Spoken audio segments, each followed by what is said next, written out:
Tyrese Haliburton will go down as the steal of the 2020 NBA draft. Is he the best prospect overall? Well, I wouldn't quite say that yet, but I think it's only outside of LaMelo Ball, James Wiseman, and Patrick Williams. And notice how I didn't even mention the #1 overall pick, Anthony Edwards. He's been outperforming him across the board.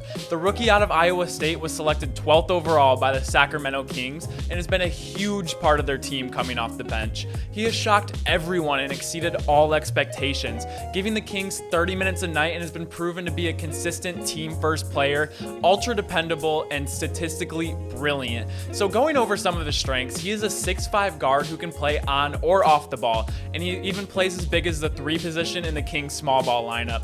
He's incredibly long for a guard and very athletic, and is able to create shots for himself and his teammates. He's a super lengthy defender and is incredibly annoying to the other teams, being able to jump into the passing lanes and throw teams completely off their rhythm.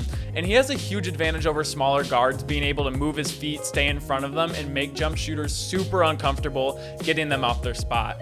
And his efficiency is something we rarely see. And no, I'm not exaggerating or getting too excited about it, because he is just shy of being a 40, 50, 90 guy, shooting 45.5% from 3 on 5 attempts a game, 49.5% field goal percentage, and 87% from the free throw line. These are numbers you don't even see from 10-year all-star veteran players, and he has so seamlessly translated in the NBA and dominated from day one. And I don't think this is any sort of fluke either. I think this is only the beginning of Tyrese Haliburton. Something that really makes me believe in this is something that has a direct correlation to how hard you'd go into practice. And I'm talking about free throws. His 87% free throw percentage puts him in the elite in the NBA. And it's such an underrated thing, because coaches will be so tentative to put players in late game situations if they're shaky at the free throw line. But in his freshman year at Iowa State, he was a 69% free throw shooter. And to come back his sophomore year and shoot 82% from the free throw line just screams hard work, reps, lack of complacency, attention to detail, and hours in the gym. And for him to come out this year and shoot 87% just shows he's continuing to work on his craft. And this isn't everything, but it's definitely a good sign. He has an unconventional, slightly awkward looking shot, but if I'm his shooting coach, I'm not touching it at all, because it's obviously working for him. And he doesn't have a problem with a shot getting blocks either, so I would just leave it be. And no, this isn't clickbait. I did say he could have been the #1 overall pick, and even though I love the upside of LaMelo, James Wiseman, and Patrick Williams, is Tyrese Haliburton was selected #1 overall and was putting up these exact same numbers, nobody would be second guessing the Timberwolves right now. He is outperforming Anthony Edwards across the board. I'm going to give you guys a few seconds to see exactly what I mean. Yeah, pretty crazy, right? A number that should have jumped out at you, something I haven't even mentioned yet, and it's his passing ability.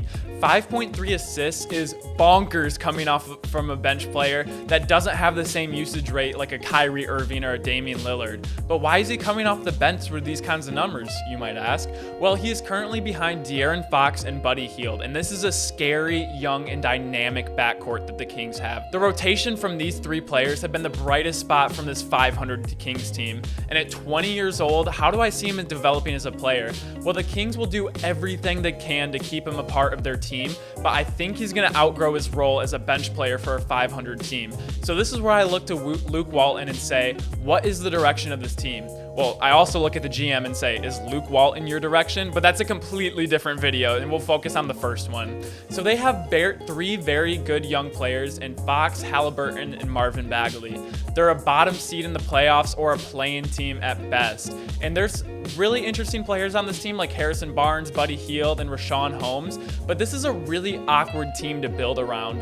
But they have these 3 players that have a ton of value around the league for contending teams. I know so many teams that would love to have these guys a part of their team because they're more experienced, they can shoot and defend, and they aren't crazy expensive. They also just paid De'Aaron Fox, and they're probably going to need to move on from one of them anyways this offseason, so why not do it now and get some value out of them?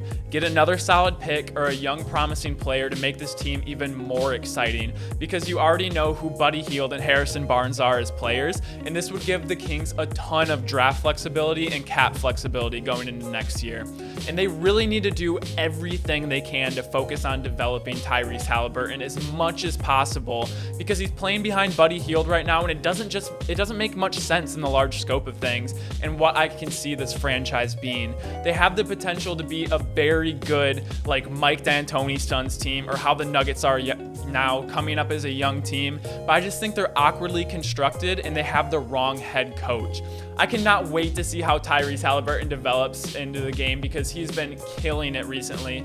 Let me know what you guys think. Do you think it would have been a stretch for the Timberwolves to take him at number 1? Because personally, I don't think so. If we were to redraft, he would definitely be in the top 5 and not selected 12th overall like he was. Thank you guys so much for watching. Let me know what you guys think, and let me know who you want to go over next. I will see you guys all tomorrow. Peace!